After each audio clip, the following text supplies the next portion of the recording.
Irmãos, aproveitando para a nossa segunda aula de hoje, o Felipe me mostrou, eu tinha pulado de fato na hora que eu divulguei para vocês, eu falei que era o capítulo 31 e não é. De fato, vocês têm que começar a ler um pouco antes. A ementa está certinha, né, Fê? Você disse? Pastor. Ementa não, os trabalhos extras, né? Ah, eu já vejo, filhote. Isso, tá. É do 26 ao 29, exato, Obrigado. Por isso que eu coloquei aqui, que depois eu pulei. É do 26 ao 29 e depois do 31 ao 43. Só que aí, como eu disse, não precisa ler até o 43, pode ler até o 40, tá bom? Isso aí. Tá. E aí, somando a quantidade de páginas, vocês vão ver que vai dar uma leitura muito boa. Então, obrigado, filhote, porque eu pulei aqui a parte 5, a parte 4. Começa na parte 4, é isso aí. A parte só que eu peguei 2 tópicos só aqui. Só que o Fabiano vai mostrar agora aqui. Felipe, então eu vou te dar uma boa notícia. Obrigado pela sua atenção. Você vê, o material está aí. Eu preciso só... É que nem sempre eu consigo, irmãos, atualizar tudo como eu gostaria. E então, muitas vezes, eu acabo aproveitando algum material que eu já tenho e eu acabo esquecendo de corrigir no Word. Tem vezes que eu corrijo, deixo num arquivo e passo para o outro, mas obrigado. Então, já que você foi um aluno muito atencioso, quero te falar que você ganhou 9,5 em missões, mas não tem nada a ver com a sua atenção, tá, Felipe? É que a sua nota de missões saiu, tá bom? Você tirou 9,5. Obrigado, pastor. Ganhou uns pontinhos extras por causa daquele material que você assistiu. Para alegrar, né? Obrigado. Então, irmãos, joia, foi ótimo você ter me falado aqui, filhote. Vamos lá, então. Então, alguma dúvida da primeira parte? Alguma dúvida dos irmãos? Está tranquilo até aqui? Tá. Está tranquilo? Então, tá joia. Só um segundinho aqui, eu vou abrir um material. Então, irmão Luiz, querendo Deus, irmão, em breve vai voltar tudo ao normal. Mas assim, claro que com as devidas, eu acredito, irmão, eu acredito que o senhor e a esposa não tem como, vocês vão ter que ter um cuidado até o final do ano muito grande. Vai continuar cultuando em casa, saindo só quando precisa, indo de máscara, porque esse vírus, ele é um tormento, né? Ele é um tormento. E, querendo ou não, o povo vai ter que se reajustar da sua maneira de viver, de se limpar. Não tem o que fazer. Só que, assim, ao mesmo tempo, também não tem como deixar o povo, né, dentro de casa, sem trabalhar. Na igreja, por exemplo, já vou até adiantar uma coisa aqui para os irmãos até da nossa igreja. Quando a gente voltar, a gente vai voltar no momento certo, com muita segurança. E detalhe, vamos ter que mudar todo o nosso processo de culto, de afinidades. Um jovem não vai poder chegar no irmão e abraçar o irmão. A não ser que o irmão queira, mas a gente vai ter que recomendar que não seja feito isso. O irmão, por exemplo, tem pressão alta, tem diabetes, não é, irmão? Não, diabetes não, só pressão alta. Só pressão alta. Mas olha aí, que isso. É controlado, é controlado. Entendeu? Perigoso demais. Mas assim, Deus vai continuar dando graça, o importante é que a gente vai prevalecer e vai vencer. Certo? Tá bom? Nada que um bom aperto de mão e depois lava, tá tudo certo, pastor. Exatamente, um aperto, respeitar os irmãos que não querem abraço, uma coisa bem... Sim, exatamente. É porque a gente, como brasileiro, a gente é muito afetivo, é muito pegajoso. Mas mudou, a gente tem que mudar. A gente vai ter que ter espaçamento maiores. Por exemplo, esse negócio de ficar todo mundo junto, mutuado, acabou. Né? Vai ser morar, né, pastor? Vai ter que mudar um pouco de coisa. Isso é até sair alguma vacina, né? Até o final do ano sai. Por isso que eu disse até o final do ano, né? Então, bom, gente, então agora aqui dando continuidade, então, vamos abrir aqui, eu vou abrir, tá? Vocês vão sair da minha tela, mas a gente vai entrar um pouco aqui agora. Se você tiver com o livro do Gruden aí com você, se você tiver com o livro do Gruden, abra comigo na página de número 435. Que agora a gente vai falar um pouco sobre Inclusive, Felipe, só para reprisar também mais um detalhe, na leitura de vocês, vocês lerão da seguinte forma, né? O material a ser lido é o capítulo 26 ao 29, porque o capítulo de número 30 é a obra do Espírito Santo. Esse daqui vocês vão ler depois, tá bom? Deu para entender? Sim. Deu para entender, irmãos? Aí depois vocês vão ler do 31 ao 40. Então, quando for falar da doutrina do homem, também volta alguns capítulos, né? Isso, o Gruden acaba tendo essa mudança. Talvez você diga assim, mas pastor, por quê? Vou explicar para vocês aqui, antes de entrar aqui no slide. O Gruden, como a maioria dos teólogos, o que acontece, irmãos? Deixa eu só explicar uma coisa aqui que é muito legal nessa matéria para vocês. Pode ver que nesse livro do Gruden, não tem um capítulo que fala sobre o Espírito Santo, tem? Tem? Tem algum, eu diria assim, alguma parte. Eu digo como parte, pode ver, ó. Temos a parte que fala sobre a doutrina de Deus, a doutrina do homem, a doutrina da palavra de Deus, a doutrina de Cristo e do Espírito Santo, mas ele dedica ao Espírito Santo um capítulo. Ele não tem uma parte que é pneumatologia. Eu vou explicar para vocês. Os tradicionais, de uma forma geral, eles fazem o seguinte. Vou acender uma luz aqui, irmão, porque para ler está muito escura, a luz aqui não é tão clara, e força muito a vista. O que acontece? O tradicional e a doutrina, geralmente mais dos tradicionais, eles fazem o seguinte, eles acreditam que nas aplicações da redenção, o Espírito Santo está presente, está trabalhando o tempo todo. Não é que eles desconsideram o Espírito Santo, mas eles veem a pessoa do Espírito Santo aonde? Trabalhando no homem na graça comum, na eleição, na reprovação, no convencimento do homem, na regeneração, no novo nascimento, na santificação, ou seja, nas doutrinas que são a aplicação da redenção, que seria a parte de soteriologia, os tradicionais dizem o seguinte, o Espírito Santo é quem faz, então eu não preciso mencioná-lo. Porque sem ele nada disso teria sido feito. Cristo realiza, Cristo faz, libera para nós, mas quem atua essa promessa de Deus em nós é o Espírito Santo. Aí onde entra a grandeza de estudar teologia. E a beleza. Por quê? Porque quando a gente estuda teologia, aí a gente vem e compreende a grandeza dos nossos irmãos pentecostais. E os nossos irmãos avivados, e aqui avivados a gente se inclui.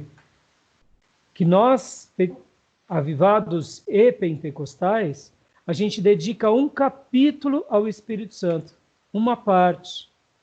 Onde a gente realça aquilo que os nossos pais na teologia faziam no passado.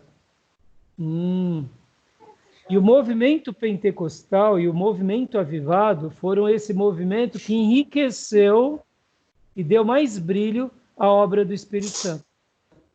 Agora, vocês conseguem compreender a fúria do diabo contra o movimento pentecostal e avivado? No surgimento dos neopentecostais? Por isso. Porque é um retrocesso. É uma negação. Entendeu? Entenderam? Ficou claro para os irmãos? Deu para compreender um pouquinho da minha fala? Ou foi difícil? Hã? Deu para compreender? Deu. Bom, beleza. Então, o Gruden, ele não tem um capítulo. Eu, por exemplo, eu gosto da ideia de um capítulo ou de uma parte para a doutrina do Espírito Santo. Que essa é uma maneira pela qual a gente acaba aprendendo mais dele, entendeu? Bom, então vamos lá agora. Eu vou sumir da tela porque eu não tenho como, eu não consigo deixar um pedacinho. Eu não sei como que faz no computador. E me desculpem por não saber, mas quando eu abro esse slide, ele abre completo. Deixa eu ver aqui no Alt Tab. Eu não consigo deixar ele parcial. Eu não consigo. Tá bom? Tá dando para ver a tela aí? Vocês estão enxergando uma tela? Ainda não, pastor. Não? Então, peraí. Ainda não. Não, peraí. Peraí, eu vou compartilhar a tela, então.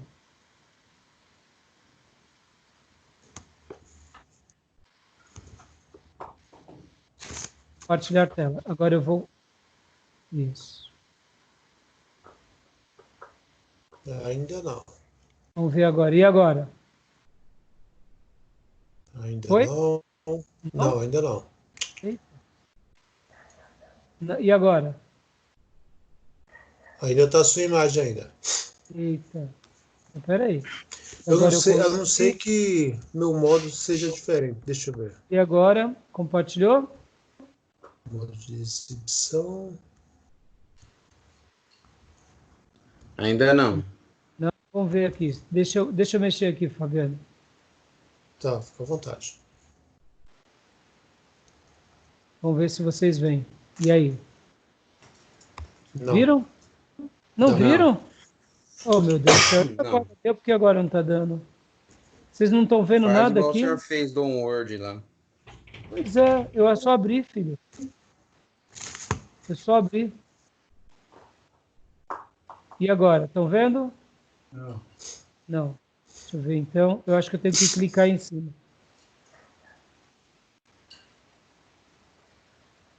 Se clicar e arrastar, agora acho que veio. Não. Calma aí. Ela tá escura. Tá. Isso, agora sim. Veio? Ok. Veio. Então vou ver se eu consigo abrir a outra, que é a outra que me interessa. Foi? Isso. Clica nela. Aí, agora sim. Beleza, glória a Deus. Então vamos lá, irmãos, dando continuidade aqui. Olá. A gente já estudou. Eu sei que os irmãos que entraram agora nesse módulo vão fazer depois. Módulo 1, doutrina da palavra de Deus. Módulo 2, a doutrina de Deus. Módulo 3, pulamos. Estamos no módulo 4, as doutrinas de Cristo. Não trataremos do Espírito Santo e faremos o módulo 4 e o módulo 5, aplicação da redenção. Ele coloca dessa forma, mas eu coloco de outra forma, tá bom? Então vamos lá? Então aqui, só a síntese do livro, né? As doutrinas de Cristo e do Espírito Santo. Eu vou pedir para o Fabiano estar lendo toda vez que aparecer uma letra, tá bom, Fabiano? Tá. Pode ler. As doutrinas de Cristo. Perguntas normativas. Como Jesus pode ser plenamente Deus e plenamente homem, e ainda assim uma pessoa? A resposta do Gruden. Pode ler para nós.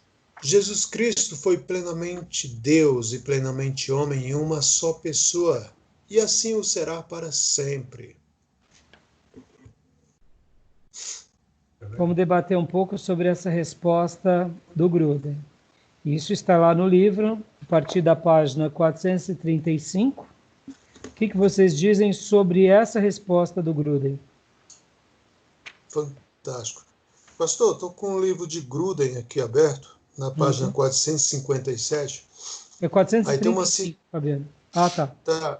Tá. Aí tem uma citação aqui de Apolinário, onde Apolinário fala assim, ó.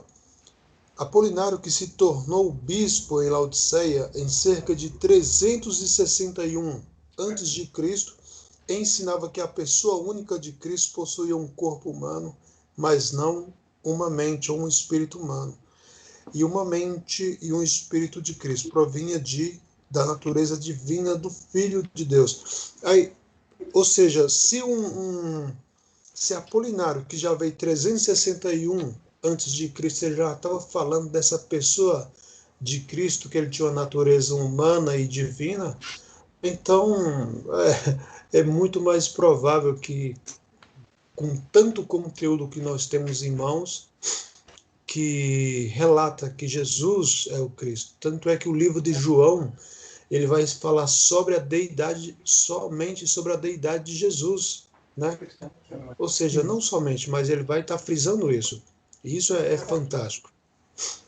Exatamente, Fabiano. Exatamente.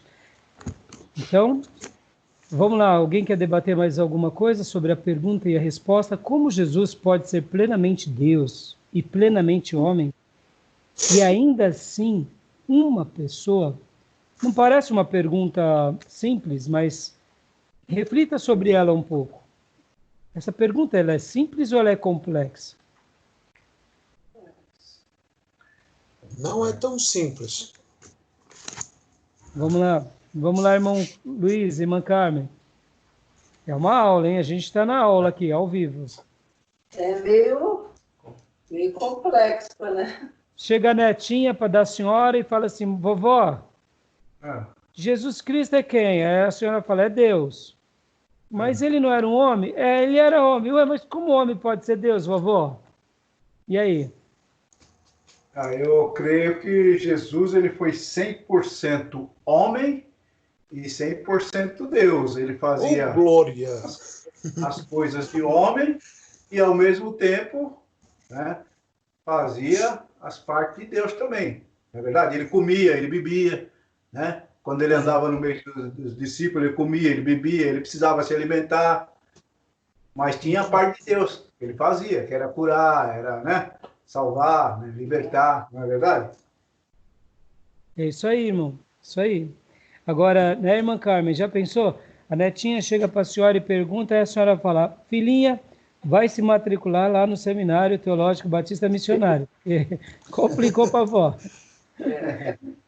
Mas, assim, parece ser uma pergunta simples, mas ela é complexa, irmão. Como Jesus pode ser plenamente Deus e plenamente homem? E ainda uma pessoa. Não era mais fácil ele ser somente Deus? Sejamos honestos, irmãos. Não era mais fácil Jesus ser somente Deus? Não era? Seria. Seria mais fácil. Mas se ele fosse somente Deus, ele poderia ser o nosso resgatador? O nosso redentor? Não, porque é interessante essa questão da humanidade de Jesus, porque quando Adão peca, toda a natureza humana é contaminada. Então vem Deus e nos traz a lei para mostrar que o homem era incapaz de cumpri-la em sua plenitude, então era necessário vir alguém em carne para que em nosso lugar cumprisse toda a lei e se oferecesse como um sacrifício a Deus, que era necessário o derramamento de sangue para a remissão dos pecados, né? E que tipo de sangue, né? Sangue puro, um sangue sem pecado. Somente Deus poderia fazer isso por nós. Não tinha outra situação em que um homem, após Adão, pudesse fazer isso. Aliás, antes de Adão não precisava, porque não havia pecado. A partir do momento que o pecado entra no mundo, Deus tem que se fazer carne para se sacrificar por toda a humanidade. Então, por isso ele teve que ser necessariamente 100% homem, mas sendo 100% Deus em amor, se sacrifica por todos nós, por toda a humanidade. Exatamente. E como o Fabiano citou, que eu ia mencionar, é por isso que Paulo fala que Jesus é o segundo Adão.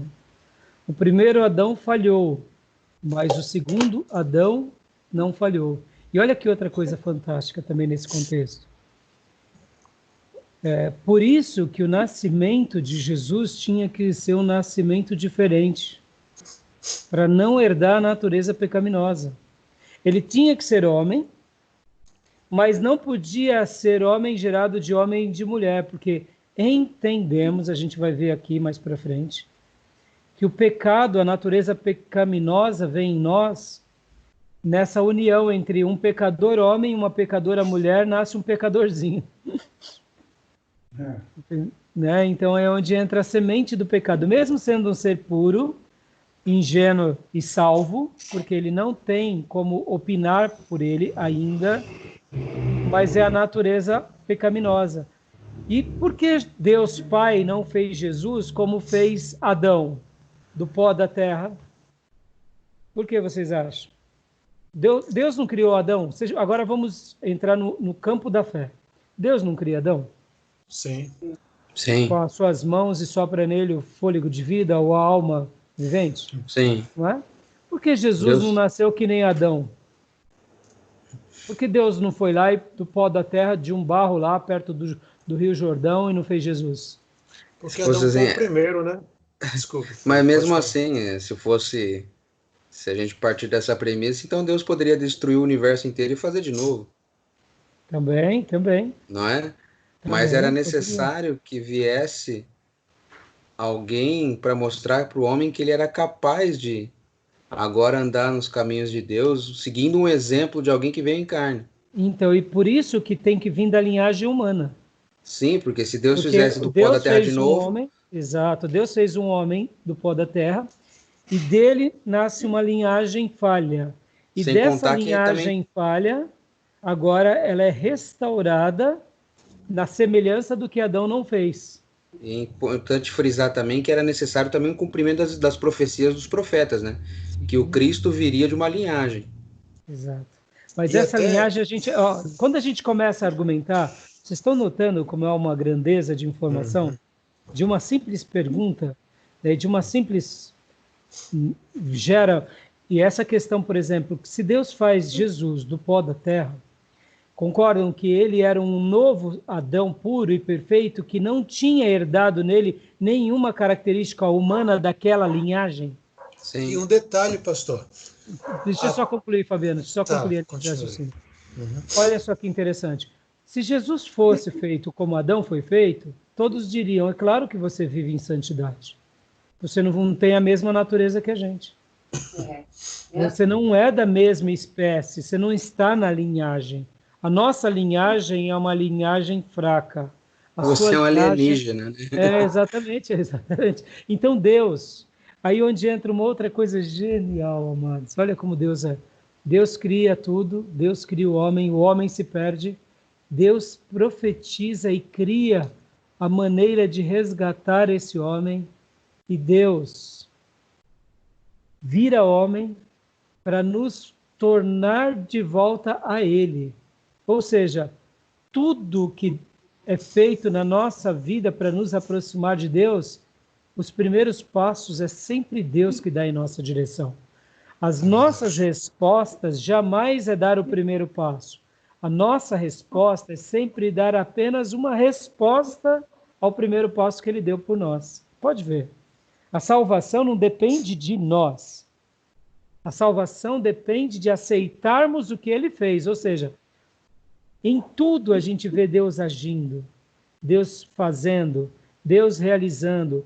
Aí pecamos, Deus profetiza, Deus encarna, Deus morre, Deus nos salva. E tudo que a gente faz é dar só uma resposta, dizendo, sim, eu acredito, eu creio, eu confio, porque o Senhor trabalha por mim. Por isso que quando a gente começa a entender a obra da salvação e a obra do Salvador, a gente se apaixona mais por Ele. Não tem como se apaixonar por prosperidade ou qualquer outra tolice, porque Jesus é o grande amor da existência humana. Não tem ninguém que se compara a Ele. Diga, Fabiano. É verdade. Então, o senhor estava falando essa hipótese de Jesus vir do pó da terra, mas lembrando que após o pecado de Adão, a terra foi amaldiçoada, né? Então, Jesus já não seria um ser puro na essência. Então aí, para melhorar, a gente poderia falar, ele teria que nascer no outro planeta, Deus teletransportar para cá e pronto. Aí, mas o interessante você falou, é que muitos vão fazer a leitura da maldição da terra, Fabiano, que ali é uma figura de linguagem. Eu não acredito. Eu creio que a maldição vem porque nós somos o responsável pelo planeta. Mas alguns vão ter ali uma figura de linguagem pelo que a terra sentiria por nossa causa. Pense assim, Deus amaldiçoou a lua por nossa causa? Sim e não. Porque o ser humano pisou na lua e estraga alguma coisa, entendeu? Então, a grande questão é que a criação inteira foi afetada quando o pecado humano. Então, não importa, se for partir assim, não importava de onde Jesus viesse, se fosse de Júpiter, de outra galáxia, toda a criação foi afetada pelo pecado. Então, tudo está em degradação. Assim, alguns teólogos vão falar que ali é uma figura de linguagem mais poética, que criou-se no Éden espinhos e abrolhos. Sim. Eu acredito ser literal, que quando o homem peca, todo o caos e toda a desordem, ela é derramada também no planeta por causa do homem. Dá uma ideia, mais ou menos, me permitam a comparação, tá? Sabe aquela ideia de mãe natureza? Então imagine que Adão é tipo um pai natureza, entendeu? Adão e Eva. No momento que eles se degradam com Deus, eles afetam até a casa deles, que é o planeta. Causa um desequilíbrio. Há um desequilíbrio. E eu acredito que isso tem a ver com um pecado que afeta. Na minha compreensão, não é uma figura de linguagem. Na minha compreensão, ali, no Gênesis, é literal. O planeta geme. E aqui, talvez, seja o planeta em si. Não há outras galáxias, entendeu? Mas assim, seja o que for, só devagando. Então, quando Deus une na pessoa de Jesus, a própria pessoa de Deus, sendo homem, sendo Deus, complica. Mas, ao mesmo tempo, a revelação facilita. Porque Gruden, ele diz, Jesus Cristo foi plenamente Deus e plenamente homem em uma só pessoa e assim o será para sempre. Olha que interessante, irmãos. Enquanto eu escrevi aquele meu livro, O Triunfo de Judas, eu coloquei uma coisa nele que eu aprendi refletindo, né? Por exemplo, olha como a obra da redenção e como a obra de Cristo é grande. Imagine-se agora, antes de Jesus, o mundo e o planeta até o ano 0, certo? Pensa assim, estamos ali convivendo do lado do profeta Zacarias. Pensem assim, ou Malaquias, que é os últimos livros do Velho Testamento. Imagine-se. Vamos imaginar agora Deus nos céus. Ainda Jesus não tinha nascido na Terra, certo? Estão imaginando? Estão conseguindo compreender? Quando a gente pensa na pessoa de Deus, lá no céu, quem você vê? Você vê Deus? Como que a gente... Eu e vocês estamos nos dias de Zacarias, Malaquias. A gente começa a contemplar o Deus Trino. Como que você veria ele nos céus? De que forma? Você conseguiria ver o único Deus ou conseguiria ainda, segundo a Bíblia, ver Deus Pai, Deus Filho e Deus Espírito Santo, o Deus Trino?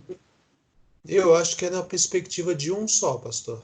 A maneira em que eles enxergavam, certo? Sim. Mas lembra que, por exemplo, lá no Velho Testamento, já muitos profetas diziam, o Espírito do Senhor está sobre mim, porque ele me ungiu. Então eles tinham uma noção clara, o Velho Testamento, sobre o Deus Espírito Santo, não tinha? Sim, quando a gente começa, tinha. Não tinha uma clareza plena do Deus Emanuel, do filho, daquele que viria, não tinham. Mas eles tinham noção de que ele seria um Senhor, um libertador. Disse o Senhor ao meu Senhor. Lembra que o próprio Davi cita isso? Ou seja, eles tinham uma noção de que o meu Redentor viria, Deus se faria presente, o nome dele seria Emanuel, ou seja, Deus conosco. Ou seja, eles tinham uma luz de que um dia Deus ia passear entre eles. Eles não sabiam direito como seria.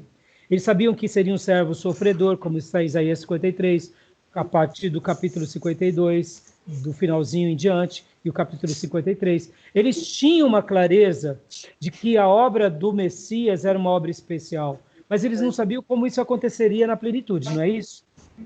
Então, imaginem assim, mesmo que eles tivessem uma clareza maior, eles sabiam que Deus era Pai, Filho e Espírito Santo. Imagine que eles soubessem disso. Mas concorda que o Deus Filho ainda não tinha virado homem? Sim. Certo? Estão entendendo? Estão entendendo, Felipe? Estão entendendo? Era o verbo, né? Ele ainda era um espírito, né? Deus Pai é um espírito, Deus Filho continuava sendo espírito e o Espírito Santo continuava sendo espírito. Conseguem compreender? Tá bom, até aí tá bom.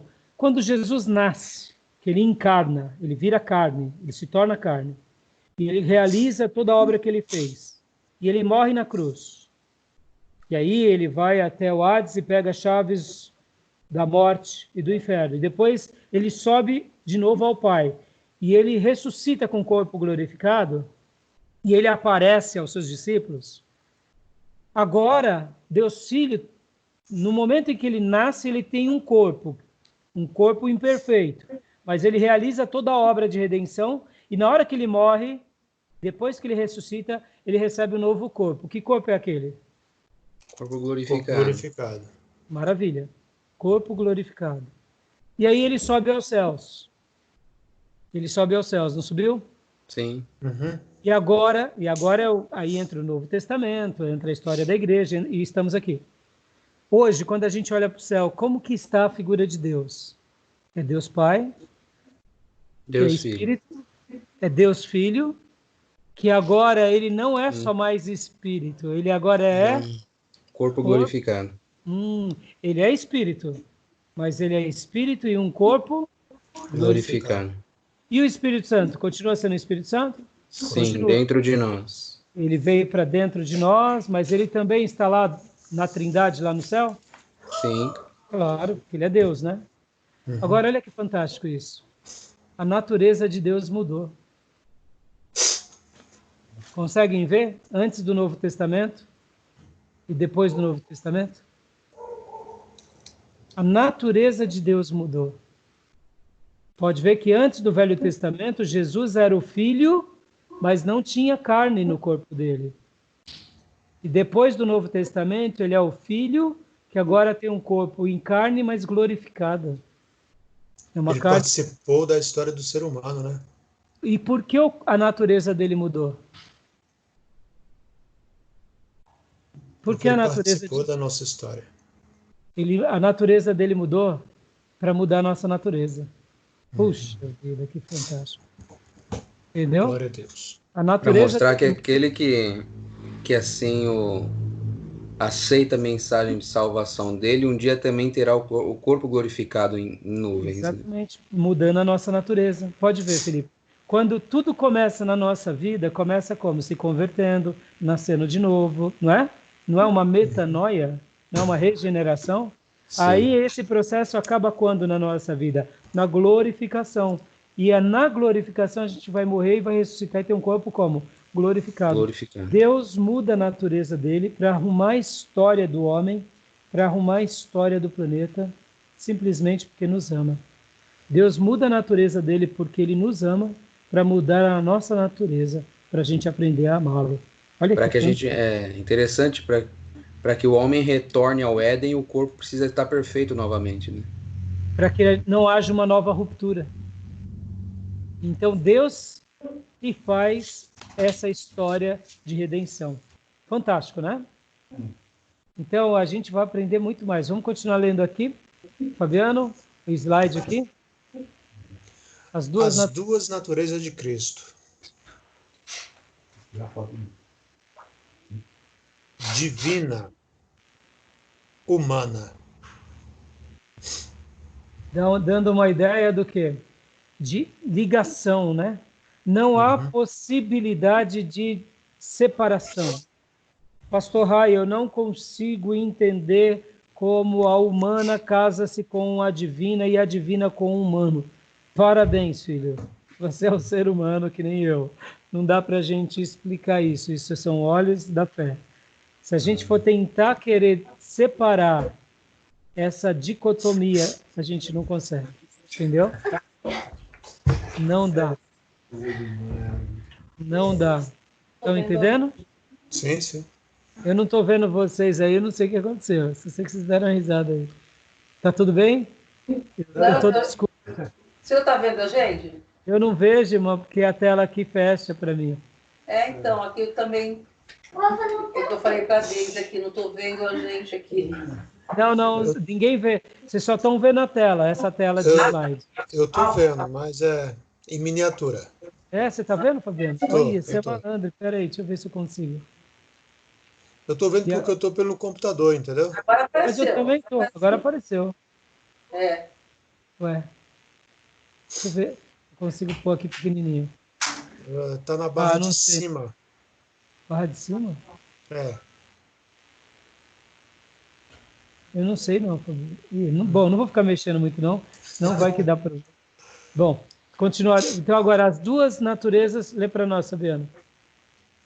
Então, até aqui tudo bem? As duas naturezas de Cristo, divina e humana?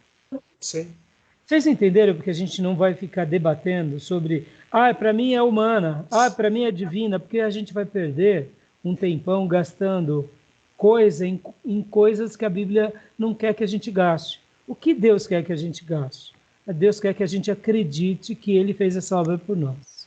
É fé, irmãos. É fé. Agora aqui o nosso cérebro, a nossa capacidade cognitiva, a nossa capacidade científica, a gente pede licença a ela e fala assim, não, agora eu só vou olhar pela fé. Aliás, seguir a Cristo e seguir a Deus é essa capacidade o tempo todo. Tem hora que Deus nos permite ter uma mente um pouco mais científica, mas na grande maioria do tempo, não. Por isso é fé, né? Então lê para nós, Fabiano. A humanidade de Cristo. Características. Jesus possui um corpo humano. E aí temos as referências de Lucas 2:7 ao 52. Né? Várias referências. O que mostram essas referências, irmãos? Mostra que quando ele nasceu, mostra quando ele foi apresentado ao templo, quando ele foi circuncidado, quando ele teve fome, quando ele dormiu, ou seja, e mostra também quando ele sofreu. Em outras palavras, mostra o corpo. A Bíblia valida o corpo físico de Jesus, ponto. Na palavra revelada de Deus valida isso, ponto final. Está aí. E os textos bíblicos são inúmeros. Talvez uma pessoa não queira acreditar nisso, mas o texto sagrado valida isso. O escritor bíblico valida isso. Tá bom? Se eu não me engano, já nesses textos já mata a questão do arianismo, né? Sim, já mata, totalmente. Mas aí, então, aí, como surge um pensamento, Felipe? Como surge um pensamento, 300, 400 anos depois, duvidando desses textos? O que você acha? E os irmãos? Eu acho que é o distanciamento das escrituras, né? Sim. Então você acaba dependendo da região onde você está, dependendo da cultura local, da religião local, você começa a ter conjecturações a respeito de algo e começa a misturar uma coisa a outra e começa a titubear por outros pensamentos, né? Exatamente. Querendo ou não, é uma oscilação na fé. Exatamente. Uma pessoa tendenciosa, né? Sim, mas você concorda que, vamos pegar aqui um exemplo, chega alguém para você e fala assim, vamos supor, estamos no ano 300 depois de Cristo, aí alguém pergunta, mas vem cá, tá bom, então quer dizer que Jesus viveu, Jesus é Deus, então você está dizendo que Hércules veio viver entre a gente. Aí o rapaz, né, responde, não, Hércules não, mas está dizendo que Jesus veio, por que eu não posso acreditar que Hércules veio? Lembra na mitologia grega, que tinha os deuses gregos? Sim. E aí vem aquelas questões, aí onde entra a mente humana e as conjecturações humanas. Ah, mas e você me prova isso? Você me valida isso? Você tem como provar? E aí a pessoa acaba se inclinando ao que? As conjecturações humanas. Entenderam? E mesmo sendo um período curto, né, 300 e poucos anos, mesmo assim, tinha já tinha um vasto material comprovando, né, de testemunhas oculares e tudo mais. Então, eu acredito que muitos desses pensadores que vieram trazer essas novas ideias dentro da igreja não tinha muito compromisso com a fé cristã em si, não. Não tinham. E a questão é essa mesmo, é que a pessoa muitas vezes, Felipe, por exemplo, vamos imaginar, aqui eu vou colocar um ponto mais prático, tá? Vamos ser honestos. Viver em santidade é fácil ou é difícil? É difícil, né? Você tem que mortificar a carne todo dia. E aí, irmãos, é só o Felipe que acha difícil? Os irmãos já estão na quarta, já estão no quarto céu já, né? Só o Felipe que falou, né? Ó, miserável homem que sou. Ter uma vida consagrada não é dificílimo? Dificílimo. Então, quando você fala e lê que Jesus pede para a gente seguir os passos dele, e aí você faz a seguinte conjecturação. Espera aí, mas será que ele era humano para ter uma vida como essa? Não, ele era Deus. Ele era só divino. Porque automaticamente você cria uma frouxidão no seu comportamento humano. Alguns, para gerar frouxidão no seu comportamento humano, negam a fé. Mas outros não conseguem negar a fé. Não, Deus existe. Mas aí você pode alterar algum ensino da fé. Que ensino da fé se altera? Você fala, não, Jesus era divino. Ele não era humano. Porque nenhum humano consegue fazer isso. Não, não. Aí os apóstolos, olha lá, Pedro, mentiu. Paulo, né? Aí, entendeu? Aí fica fácil. Então, muitas vezes, é um lado da permissividade humana para negar uma doutrina divina. Pode ver, quantas são as pessoas que vê beleza em Cristo, mas não seguem Cristo por quê? Porque não querem crucificar a carne. Interessante, né? Então, a humanidade de Cristo é aqui algumas características. Jesus possuía um corpo humano. Texto. O que mais, Fabiano? O nascimento virginal. Opa! Ele nasceu, né? Exato. Houve uma mulher, houve um lar. E olha que fantástico, irmãos. Possivelmente Maria era de família levita, porque ela é parenta de Isabel. Ela é parenta de Isabel, ou pela própria Isabel, ou ela é parenta de Isabel por parte de Zacarias. Possivelmente, ela tinha um pezinho entre os levitas. Mas ela não estava mais na família levita, porque ela casou com um homem de Belém. Entenderam? Que é José. É Belém não, de Judá, da tribo de Judá. Mas ela teve uma história. E o nascimento virginal foi uma história. A concepção foi uma história. A gestação foi uma história. A concepção foi uma história. É uma referência de Gênesis 3,15, né? Exato, que lá a gente vê o proto-evangelho. E o Novo Testamento é a proto-redenção. Gênesis 3,15 é o proto-evangelho. E o Novo Testamento e o nascimento de Jesus é a proto-redenção. O que mais? Prossiga. Jesus possuiu uma mente humana. Os textos bíblicos, Lucas, Hebreus, Marcos também confirmam isso. Não dá tempo de a gente ler tudo, tá, irmãos? Vamos lá? A humanidade de Cristo, características. As pessoas próximas de Jesus consideravam-no apenas humano. Pode ver que os seus próprios vizinhos e parentes dizem, mas ele não é filho de José e de Maria? E os seus irmãos e irmãs não estão entre nós? Lembra? Jesus tinha várias passagens bíblicas que as pessoas viam ele como o quê? Como uma pessoa comum, como a outra, né? Os próprios religiosos, né, pastor? Sim, sim. Era no uma máximo afronta, viam ele como um profeta, né? É. Jesus possuía uma alma e emoções humanas. Ou seja, dá para ver que ele chora, que ele tem emoções humanas. De sentimentos, né? Sim, sim, tocado como qualquer pessoa. O que mais? Próximo slide. Impecabilidade. Aí talvez alguém diga, mas isso não é uma característica humana. A característica humana é a pecabilidade. Mas vem cá, Adão, ele teve um período da sua existência com Eva que ele teve a impecabilidade? Sem dúvida. Depois ele nasceu perfeito. Nasceu perfeito, exatamente. Vamos lá, mesmo que nós sejamos da natureza corrompida e caída, podemos opinar em praticar ou não o pecado? Claro. Sim. Ou seja, a impecabilidade é uma escolha nossa. É claro que nós tenderemos a ser falhos por causa da natureza pecaminosa. Continuando. Perguntas normativas. Por que era necessário que Jesus fosse plenamente humano? Primeiro, possibilitar uma obediência representativa. Segundo, ser um sacrifício substitutivo. Então vamos comentar um pouco sobre isso aqui. O que vocês me dizem sobre esse fato? Acho que é aquilo que eu comentei, né, pastor? A gente precisava de uma referência, né? O homem era falho, não tinha quem o representasse.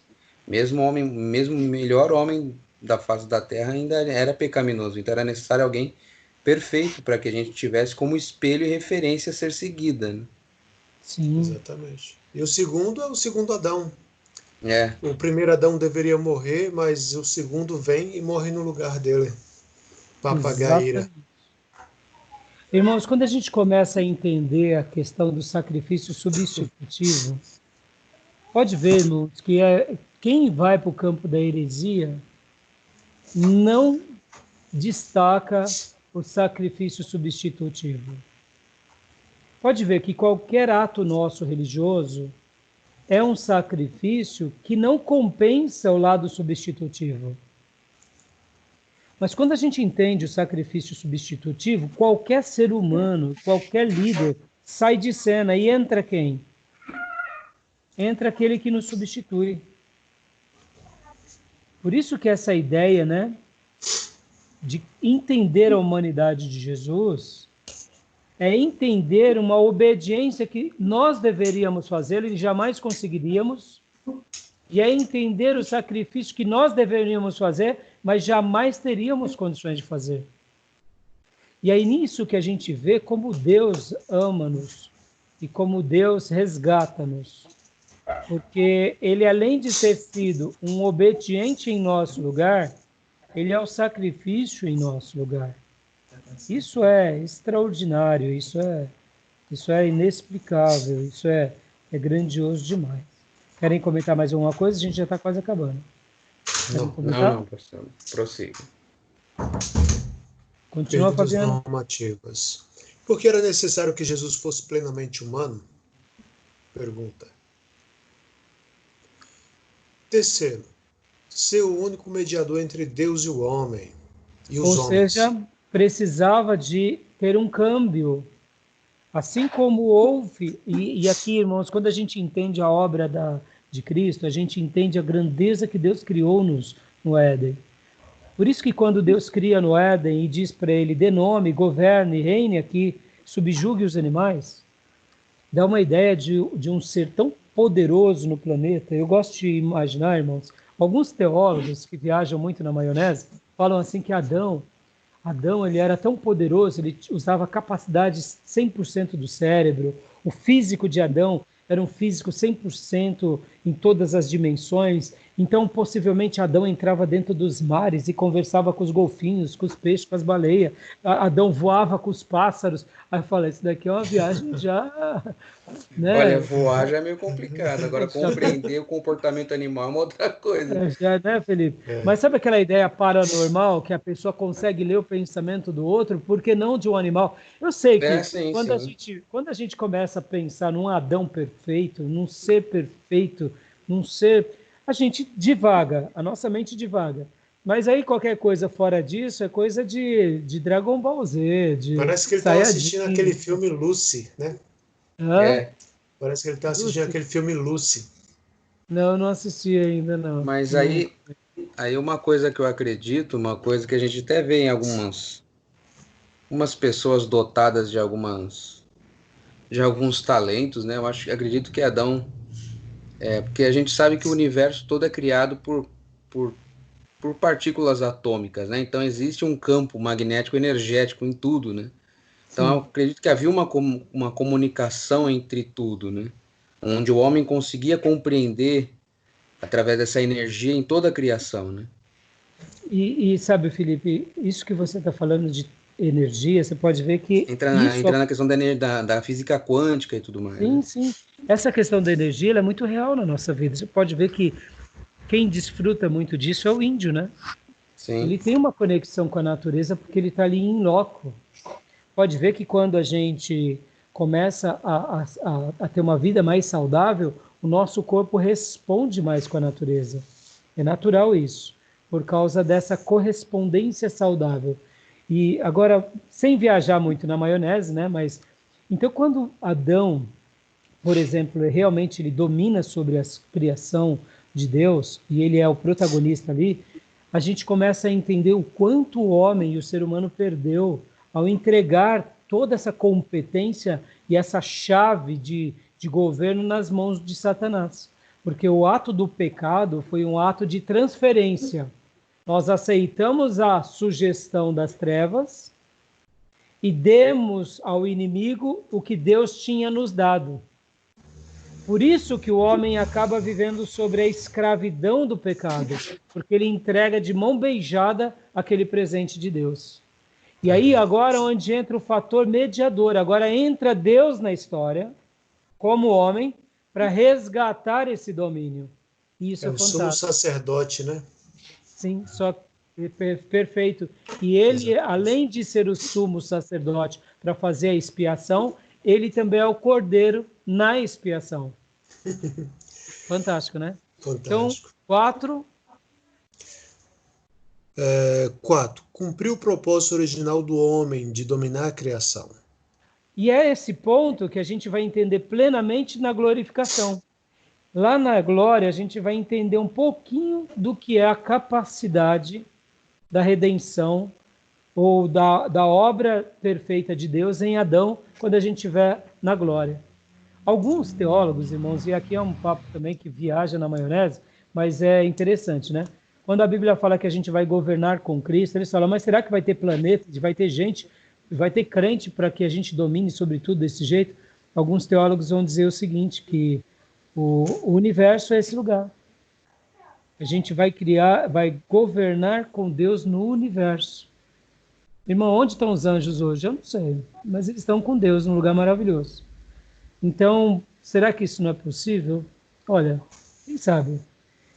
Lembrando que Jesus subiu para os céus, mas ele não ficou na estratosfera. Ele entrou numa dimensão espiritual. Ou seja, além da nossa dimensão física no universo, existe uma dimensão espiritual que está além da física. Ou seja... É o famoso mundo paralelo, né? É o famoso mundo paralelo. Por isso que cumprir o propósito original do homem é de dominar a criação. Por isso que vai ser um resgate ao Éden, só que agora sem o perigo do retrocesso. Por isso que Deus precisava ser humano. E o quinto e último ponto... É o que o Felipe falou, ser o nosso exemplo e padrão na vida. Nessa vida, né? Exatamente. Né? Tá bom? Então a gente parou aqui, irmãos, na página 447. O Lucas está dando risada. Por quê? É que eu dou a pausa. 440 eu achei que falava no normal. É, porque a gente vai por bloco, filho. O Lucas deu risada aqui. Porque, uau, como parou na página. A gente vai continuar na próxima aula, irmãos. Você pode ver, a gente vai continuar da 447 em diante. E aqui no slide, na parte seguinte, que é essa daqui, ó. Só para mostrar para vocês. Aqui. Jesus Cristo, o Deus homem. A gente vai entrar agora nos aspectos Jesus Cristo, o Deus homem, tá bom? Amém. Tá bom, gente? Eu tô ouvindo a me ajudem a Pantera lembrar aí. do slide. Hã? Beleza. Tô ouvindo a Pantera. Ah, é? Ai, legal.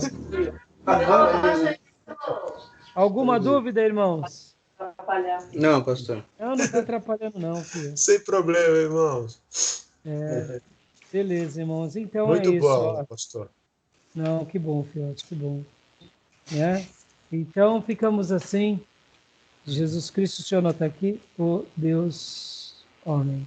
Joia. Só para eu anotar o slide, porque como são muitos slides. Maravilha, filhos? Maravilha. Tá bom?